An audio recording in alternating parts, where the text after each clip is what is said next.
Right, hi everybody, it's Chris 2E0UKH and this video is about installing the opengd GD77 firmware. So go to a search engine, I'm on google.com, and search for opengd GD77. opengd GD77. And do a search for that, and the files you want are on a GitHub repository. So Roger Clark, Melbourne. On mine it's the second one down. Click on that and that will take you to the main opengd GD77 page.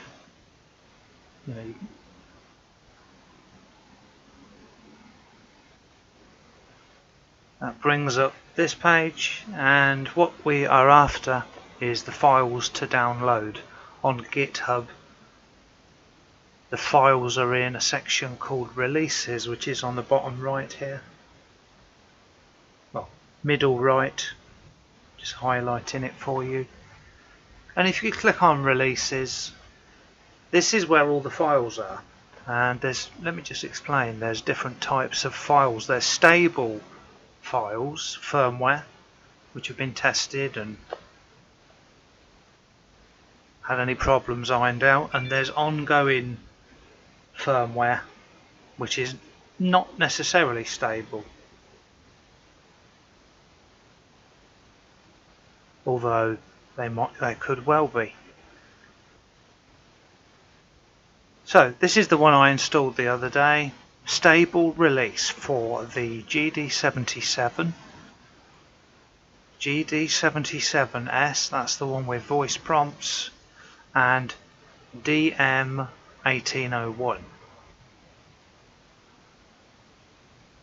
This firmware, not this particular one, but this opengd GD77 does work on the RD5R, but it's saying here it's not considered. Is still not considered to be experimental and is not included in the stable release. So if you want that one, just go through the releases and you'll find it there. So the first thing you'll need is the computer software, and it says here, it can be found here on the top one. So there's the software. I'm on Windows, so I want the executable file, so I'll click on that and that will start downloading it. So I've got the software. I'll click back using the back button on my browser, and the voice prompts, might help some blind users. I mean, got a lot of blind people listening to my channel, I do know that, so I'll see if I can put that in.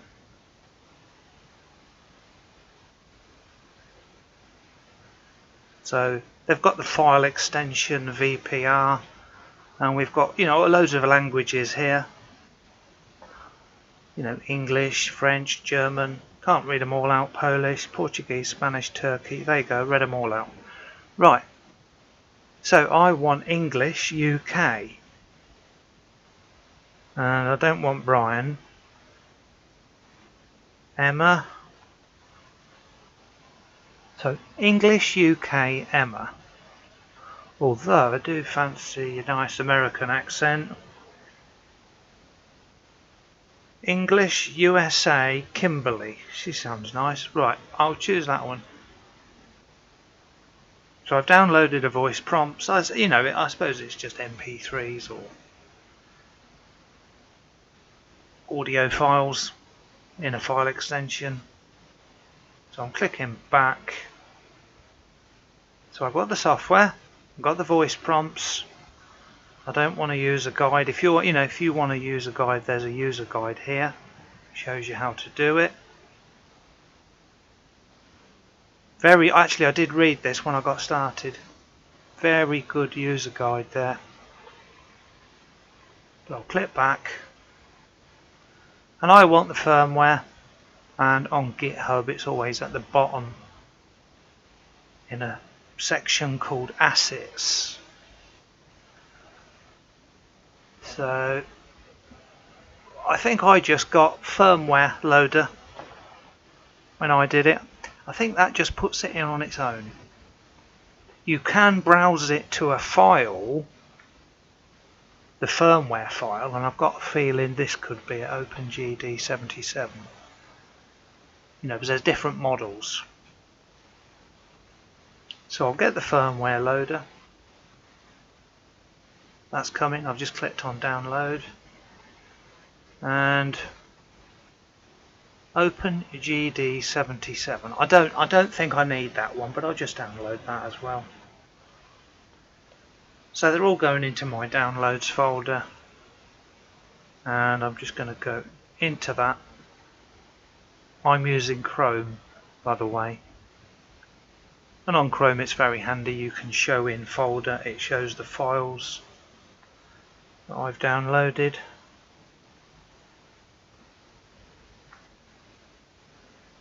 You can see what other dodgy stuff I've downloaded.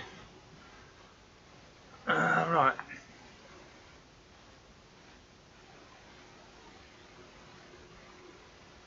So the files are there and they're in date order. So there's my files here. So I need the CPS, that's the computer software. Firmware loader, I've got 2 of them.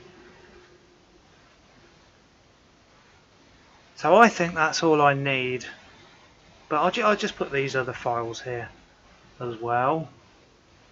Got the voice prompts, Kimberly USA, and opengd77 SQL. I've got a feeling that's if you want to browse it to a file. So they're all in. I'm going to install this. From memory, when I'm screen recording, this causes a problem, so I'm just going to pause it at the right stage. On Windows 10 it says, you know, it's an unrecognised app, you know, it alarms you, but it's exactly that. They haven't paid for certification and they don't know what the file is, so they're just telling you they don't know what the file is. If you click more info, there's an option to run it anyway.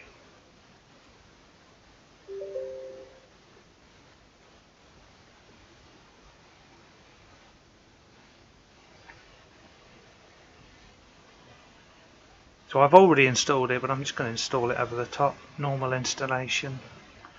Create a desktop icon.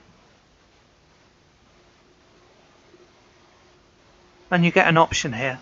Install the opengd77 COM port driver. Leave that ticked. And there's an option there to launch it. I won't bother with that, I'll untick that. So it's installed the drivers. Sorry, it's installed the software and it's installing the drivers now.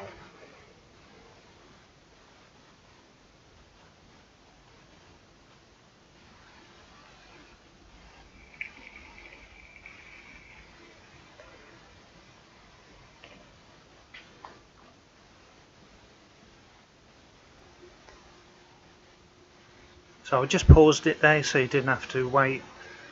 It was about a minute nearly. And it just vanished off the screen, you know, that DOS prompt box, the black screen, it just went off the screen. There was nothing else, you didn't miss anything. So the software should be in, the drivers are in.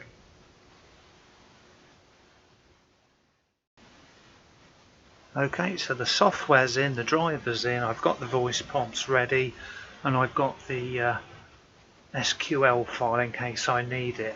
That's the file that you can browse to for the firmware. So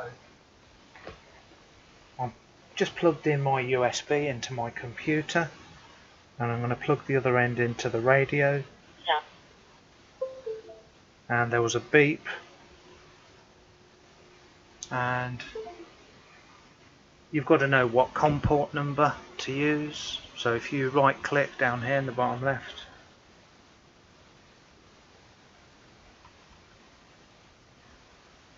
right click on your Windows button in the very bottom left, right mouse click, device manager,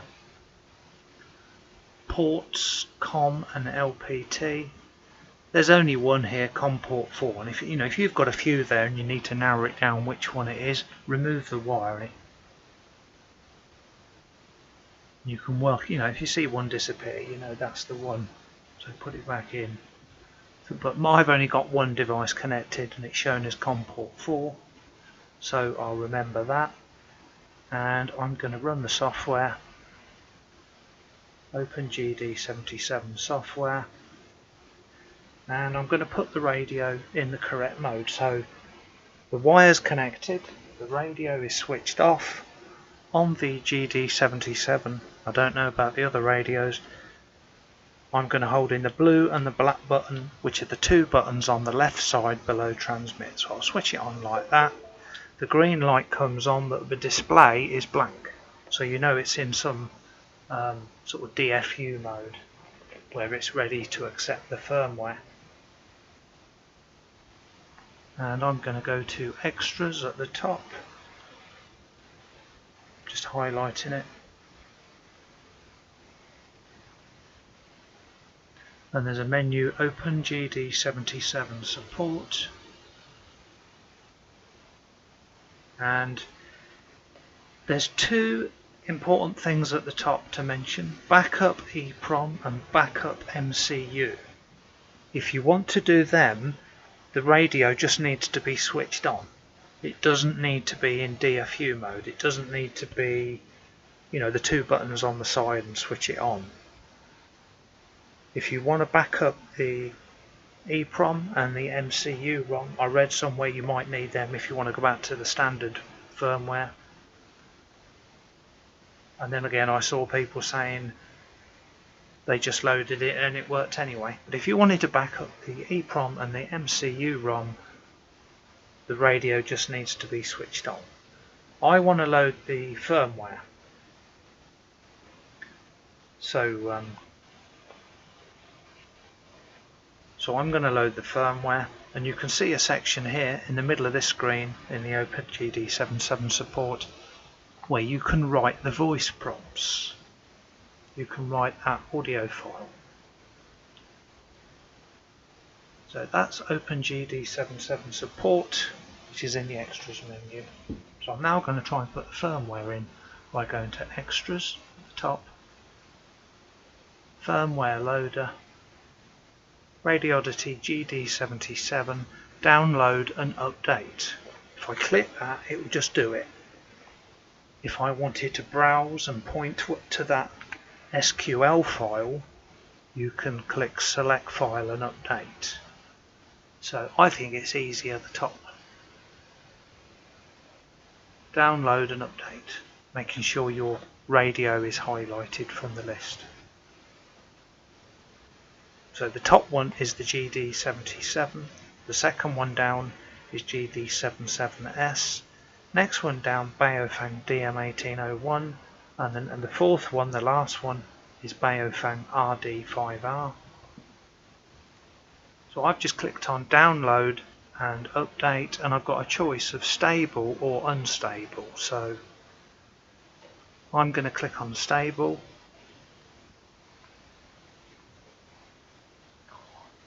And the firmware is going across to the radio,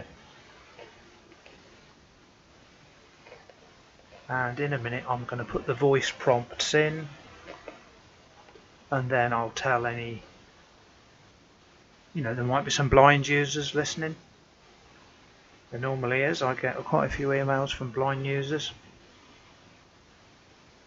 So I'm going to show you how to put the voice prompts in, and I'll tell you where to find them on the radio. Firmware update complete. So reboot the radio, no worries. Radio off, now radio on. We're done with this screen.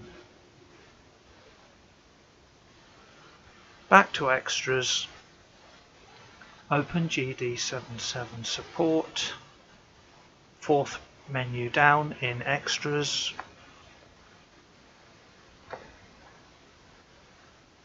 write voice prompts. Now I downloaded that file, I think it was called Kimberly. I want to see what she sounds like. English USA Kimberly. So I'm going to double click on that.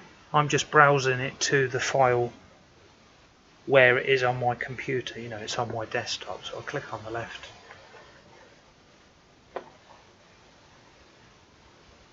English USA Kimberly. So I'm double clicking on that.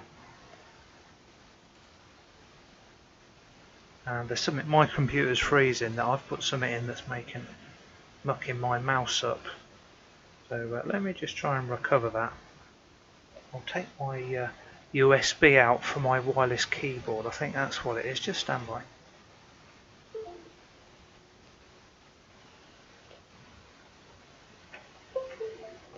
Stupid thing. So yeah, it's working now. Bit jittery, but perhaps my batteries are going in my wireless mouse. Anyway, I've double clicked on Kimberly and the voice prompts are going across. Upload complete, mission accomplished. So everything's done. I'm now going to switch the radio on, and I'm just going to tell any blind users how to get the voice prompts working. So I'm just going to describe it. So the radio is switched off. I've switched it on, and the very top left button is a green button. I'm telling everyone else that.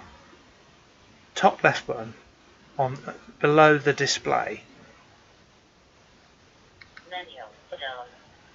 it brings up credits. The top one is credits, zone, RSSI, which is the signal. RSSI. Alright. Next one down is battery. Battery. Next one down is contacts. Contacts. Last heard. Firmware setup. Firmware info. Options. Display options. Display options. And the next one is sound options. It's in here, I think. Sound options. Yeah, I'm not sure if I like that voice. She sounds a bit old. Sound options. Sound options. Menu. Timeout beeps not applicable. So it's reading out the stuff because I've already been in and enabled it.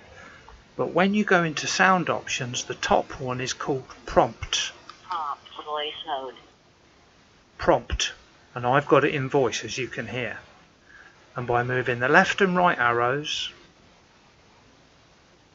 the left one is below the green button, the top left, so the next one down, that's left. If you keep pressing that, it will cycle through. So we've got it on silent.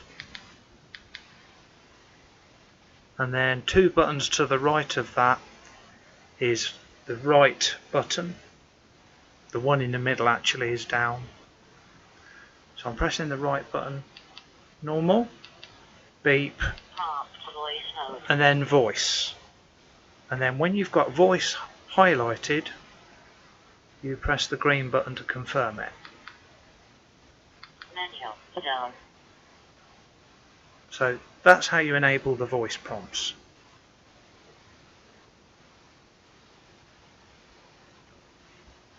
And while I'm on this screen, you can have a boot image. You just browse to a boot image. It's got to be a PNG file. You just browse it to the image.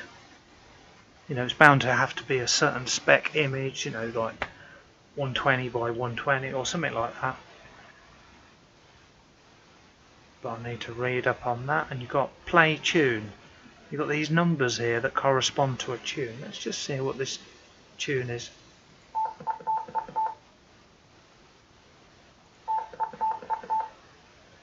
Anyway, you can have that as a boot up tune. And now I'm going to show you how to put your DMR ID in and get you going with a hotspot channel.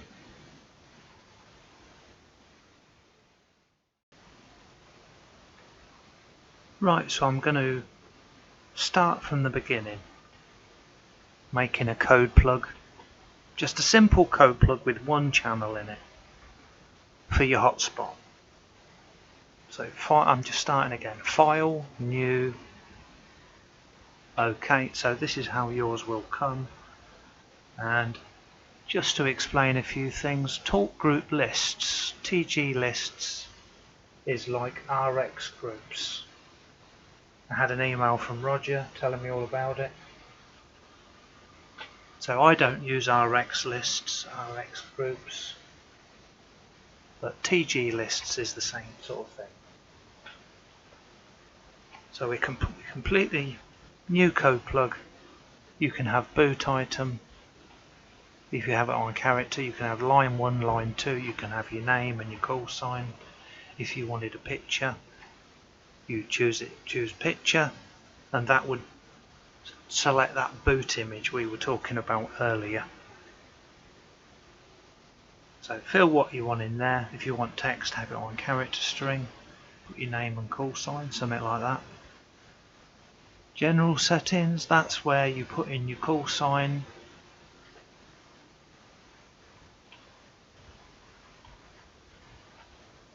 I was typing there, just delete it away. My keyboard knackered. Now I'll leave that in there, you can alter. You might not be able to alter it, my keyboard wouldn't let me delete that away. Perhaps you just highlight it and then type your call sign in. I think my keyboard's knackered. No, there's delay, there's delay, there's lag. It's me being impatient. So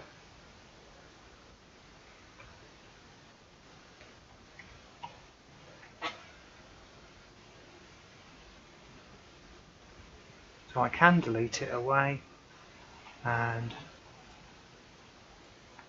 I'm just going to paste in my ID. Didn't work.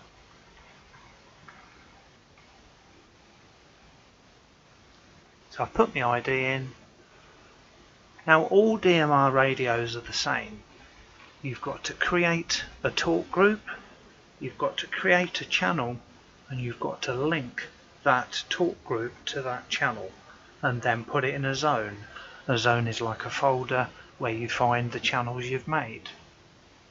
So I'm going to make a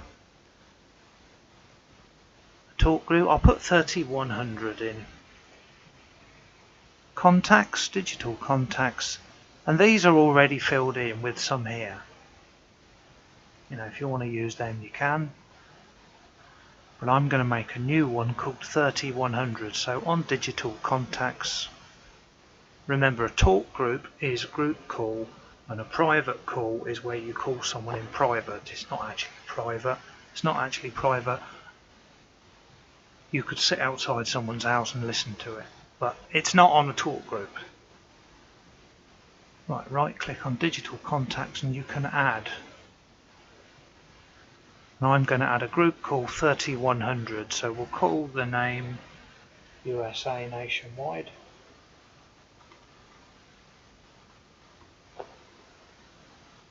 Call ID 3100. It's group call because it's a talk group. And lookup ID for call sign. That's if you, I think that's if you were doing a private call. If you were to put in a person's contact in, it will look them up. Don't think that would work on a talk group. Let's have a look. No, yeah, no ID found. So group call, repeater slot, disabled. You know, I might as well have it on time slot 2 because I'm on a hotspot running Pi-Star. Pi-Star forces slot 2. But I wonder what would happen if I disabled it. And I'm wondering why you wouldn't need that. Whether it would be set in channels. Yeah, I'll leave it disabled because you can set it in channels. So I'm leaving repeater slot disabled. So I've made one talk group call 3100, and it's appeared there. And you can keep repeating that, right clicking, add, and making as many as you want. I'm never going to use these other ones. You know, you can delete them if you want, or it might be a useful start for you.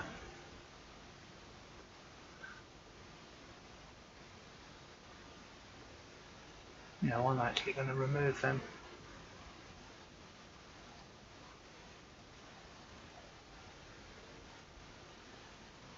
Power, that might come in handy.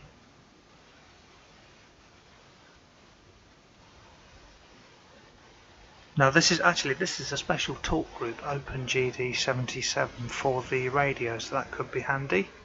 It's a good idea. Leaving that there. Talk group 91, time slot 1 and time slot 2.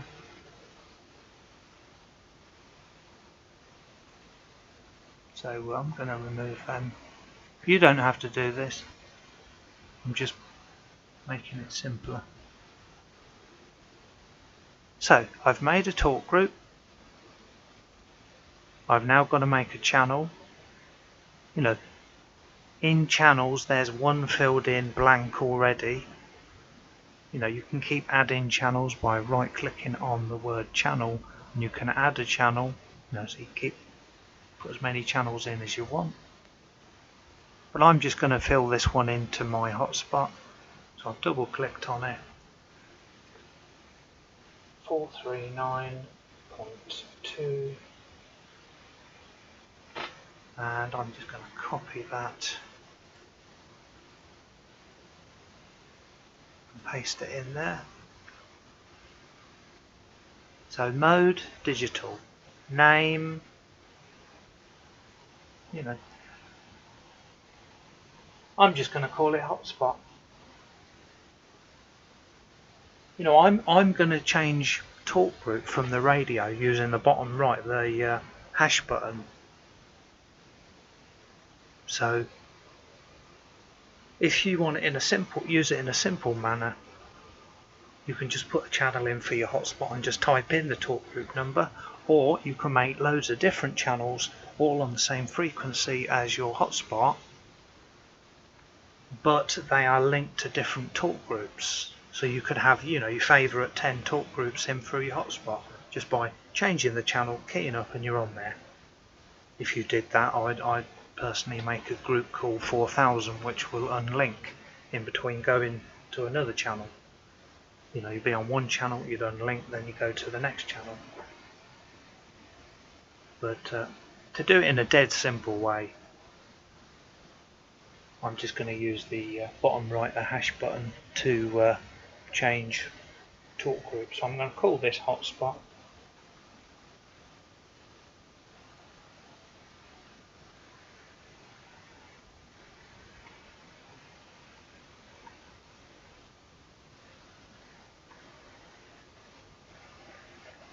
So I'll call it hotspot, and frequencies filled in. It's on digital. Talk out timer 495.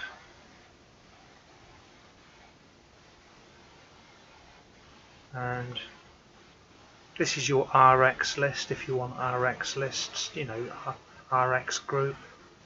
I don't use RX lists.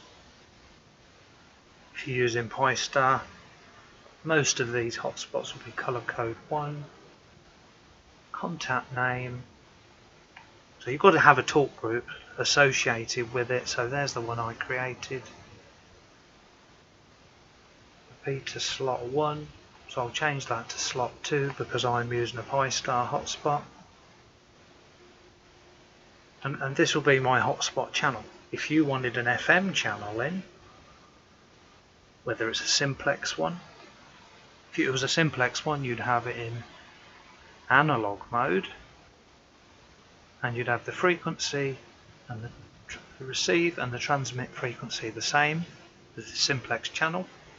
And if you wanted a repeater, you'd have the receive frequency of the repeater and the transmit frequency, the input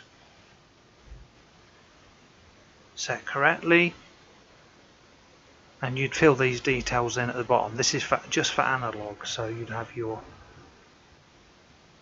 transmit tone, choose your tone to open up a repeater. I can't click on that because it's a digital channel, but set that tone to 77 Hz or something like that. Choose your bandwidth accordingly, set your squelch level here, and that's an FM repeater put in. Right, so that's all done. I'm going to make I've got zones here. There's one filled in there. Well, it's just an empty one. So I'm double click on that. I'll give that zone a name. It depends how you want to organise it. I'm operating from my home, normally on this radio, so I'll just call it my local area.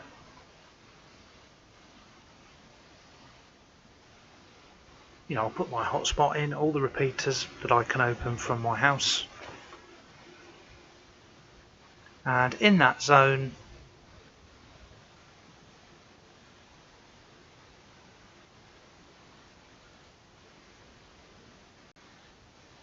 right, so I'm just going to make another channel because I've figured out what happened. Because there was only one channel made, it had put it into that zone local already, and for some reason I couldn't move it, so I'm going to make another channel by right clicking on channel, add, and I'm going to make a channel, an analog channel, and I'm just going to give it the frequency 145.5, enter, and the transmit frequency 145.5.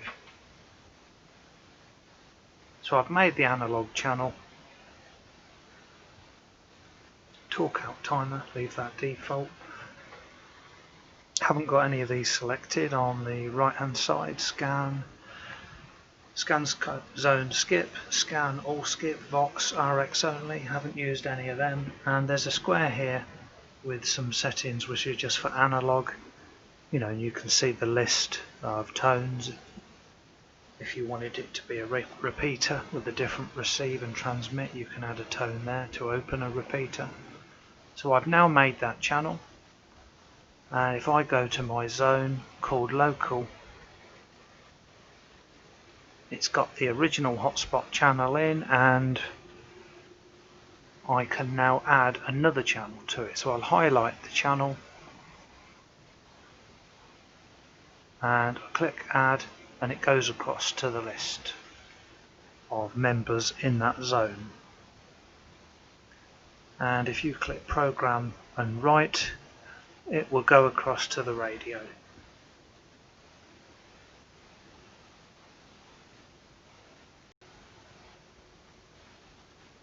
Right, so I flashed the radio, I put the code plug on the radio, you saw me do it.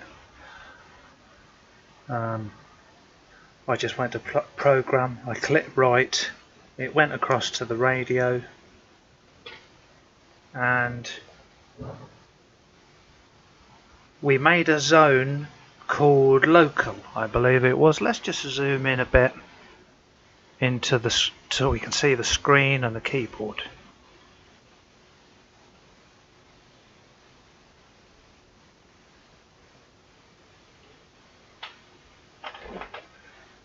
So we made a zone called local.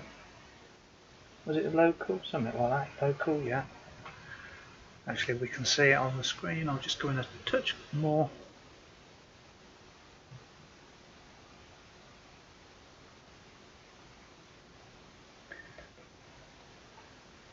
So to go to the zone, you'd press menu and you'd go to zone. You click green to confirm. You choose your zone. So you click green when you're on local, and we'd be in that zone, and you'll see the two channels that I made. But this is a good feature, all channels. This is present on the Aliens HD1. So if you went to all channels, you would see all the channels that you've made. And you actually, I'm wrong, you wouldn't actually have to need to make a zone. If you went to all channels, you'd see the channels. But in my demonstration, we made a zone, and you'd find that by pressing menu, zone, and choosing local. I'm just going to turn the voice prompts off because they're distracting. So red, the top right, that's back. And if I go down to sound options, the top one is prompt, and left and right choose the selection, beep, normal or silent. So I'm going to press green to confirm that. So now the voice prompts have gone.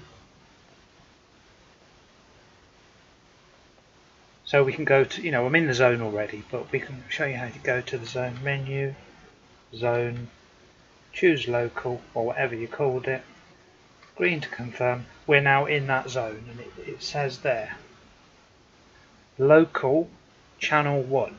Channel 1 is the hotspot I made, the hotspot channel. And to go up and down the channels, I think it's left and right.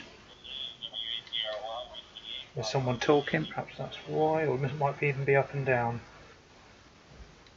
Yeah, left and right, that's squelch in analog mode, so down.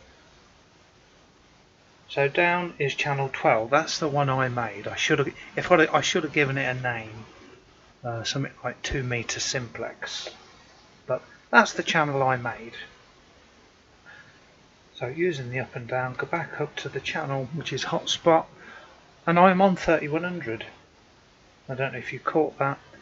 There's call signs coming and going. If you don't see call signs, you need to go in and enable DMR database. Enable talk alias. I don't bother with the DMR database on this one because it doesn't hold many. You might as well just go to display options menu, display options, and choose. Now in the order I've got contacts, database, and then talk alias. So if you do have a contacts listing, it will look for it first in that. Then it will look in the database file, which is going to be small, and failing both of them too, it will try and find it on talk alias. And I've got it on contact 2 lines, so I think that's the maximum. I can have it in auto, 2 or 1, so I have it on 2 lines. Then it says the name and then the call sign. So you should see call signs on the screen.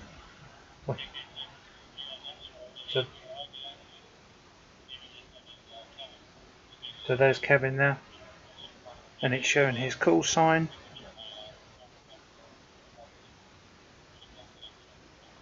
And we can see I'm on time slot 2, color code 1, 50 milliwatts, which is brilliant.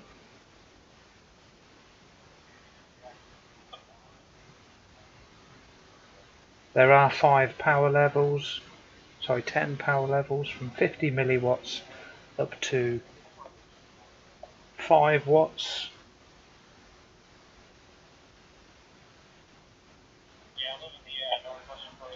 So in this demo we're just setting up one channel, and I'm typing in the talk groups just to get you started nice and easy. You can make as many channels as you want and as many talk groups. You can link them as in the demo and put them on a different channel and add them to a zone. But just by putting one channel in hotspot, you can work that. If I press hash and do 4000, when this other station has stopped talking, I'll press green to confirm. And then I'll press transmit and hopefully I can unlink.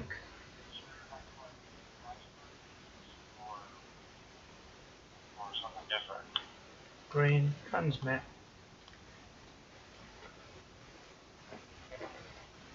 Not linked. So I've unlinked, and if you want to go somewhere, let's go somewhere quiet that not going to get anyone talking. Press hash talk group entry.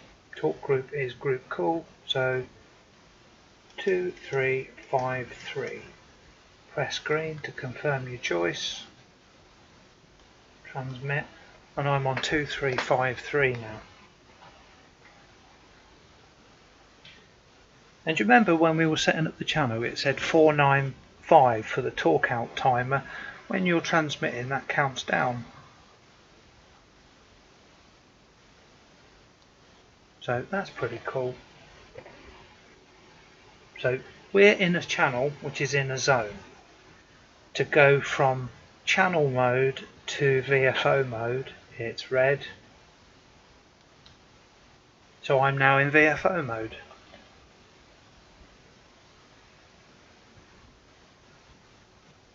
I'm now in VFO mode. I'm just looking on the screen actually.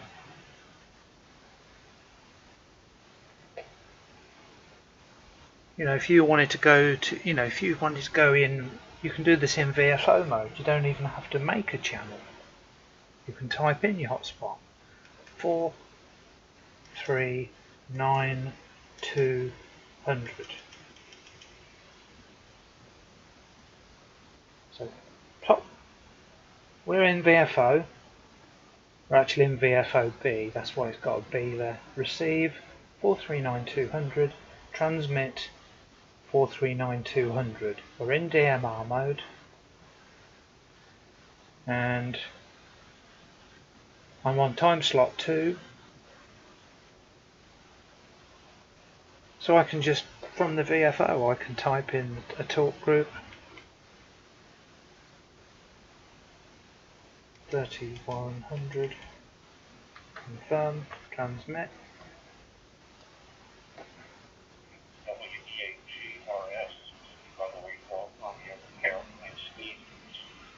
Take a look at something called switch, opengd switch. So that will get you started on the opengd GD77 firmware. I've only had it a few days, so I'm only explaining the things I know.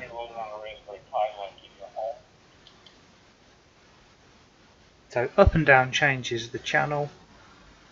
You know how to go to a zone. I've already done a video showing the basic controls, changing color code, talk group, frequency, programming a hotspot, programming a simplex channel from the VFO. Check out my first video on that. Anyway, put it in the comments. Let me know if you get on alright with the opengd GD77. It's a super cheap radio, and the firmware that comes on it originally is pretty awful. But you put this on it, and it's flipping brilliant. It's all programmable from the front. Okay, thanks for watching. Bit complicated, bit long-winded, but a lot of people asked to see how I got the firmware on there, and I saw a lot of confusing videos online, so I thought I'd put my version out. Okay, 732E0UKH.